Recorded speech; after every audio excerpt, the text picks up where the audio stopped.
Halo co-friends, perhatikan diagram difraksi celah ganda berikut. Jika panjang gelombang yang digunakan 6000 angstrom dan jarak antar celah 0,6 mm, tentukan jarak terang kedua ke terang pusat, jarak terang keempat ke terang pusat, jarak antara terang kedua dan terang keempat, jarak gelap kelima ke terang pusat, dan jarak antara gelap kelima dan terang kedua. Mari kita tulis yang diketahuinya. Di sini ada jarak antara celah dan layar 80 cm. Kita ubah ke meter menjadi 0,8 meter. Lalu jarak antar celah 0,6 mm. Kita ubah ke meter menjadi 6 kali 10 pangkat min 4 meter.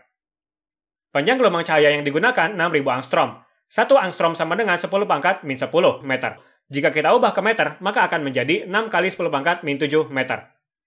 Yang ditanyakan, terang kedua ke terang pusat, terang keempat ke terang pusat, jarak antara terang 2 dan terang keempat, jarak antara gelap kelima ke terang pusat, dan jarak antara gelap kelima ke terang kedua.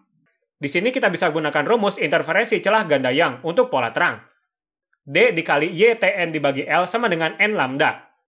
D adalah jarak antar celah, L adalah jarak antara celah dan layar, N adalah orde terang tertentu yang dimulai dari 0 dan nilainya bilangan bulat, 0, 1, 2, 3, dan seterusnya.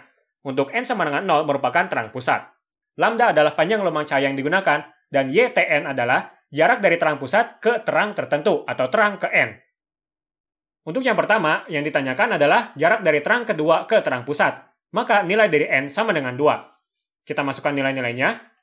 6 kali 10 pangkat min 4 dikali YT2 dibagi 0,8 sama dengan 2 dikali 6 kali 10 pangkat min 7. YT2 sama dengan 1,6 kali 10 pangkat min 3 meter. Selanjutnya, kita hitung jarak terang keempat ke terang pusat. Maka nilai dari N sama dengan 4. 6 kali 10 pangkat min 4 dikali YT4 dibagi 0,8 sama dengan 4 dikali 6 kali 10 pangkat min 7. YT4 sama dengan 3,2 kali 10 pangkat min 3 meter. Selanjutnya, kita hitung jarak antara T2 ke T4. Kita kurangi saja seperti rumus berikut. DT2 T4 sama dengan YT4 dikurangi YT2. Kita masukkan nilainya. 3,2 kali 10 pangkat min 3 dikurangi 1,6 kali 10 pangkat min 3. Sama dengan 1,6 kali 10 pangkat min 3 meter.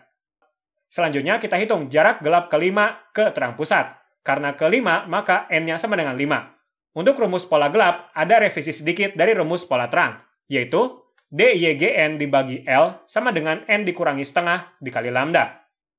YGN adalah jarak dari terang pusat ke pola gelap tertentu atau pola gelap ke N. N adalah orde dari pola gelap berupa bilangan bulat yang dimulai dari 1, 2, 3, dan seterusnya. 6 kali 10 pangkat min 4 dikali YG5 dibagi 0,8 sama dengan 5 dikurangi 0,5 dikali 6 kali 10 pangkat min 7. YG5 sama dengan 3,6 kali 10 pangkat min 3 meter. Selanjutnya, kita hitung jarak gelap kelima ke terang kedua. Kita kurangi saja YG5 dikurangi YT2. DG5T2 sama dengan YG5 dikurangi YT2. 3,6 kali 10 pangkat min 3 dikurangi 1,6 kali 10 pangkat min 3. Sama dengan 2 kali 10 pangkat min 3 meter. Kesimpulannya, jarak terang 2 ke terang pusat 1,6 kali 10 pangkat min 3 meter. Jarak terang keempat ke terang pusat 3,2 kali 10 pangkat min 3 meter. Jarak antara terang 2 dan terang keempat 1,6 kali 10 pangkat min 3 meter. Jarak gelap kelima ke terang pusat 3,6 kali 10 pangkat min 3 meter. Dan jarak gelap kelima dan terang kedua 2 kali 10 pangkat min 3 meter. Begitu saja, sampai jumpa di soal selanjutnya.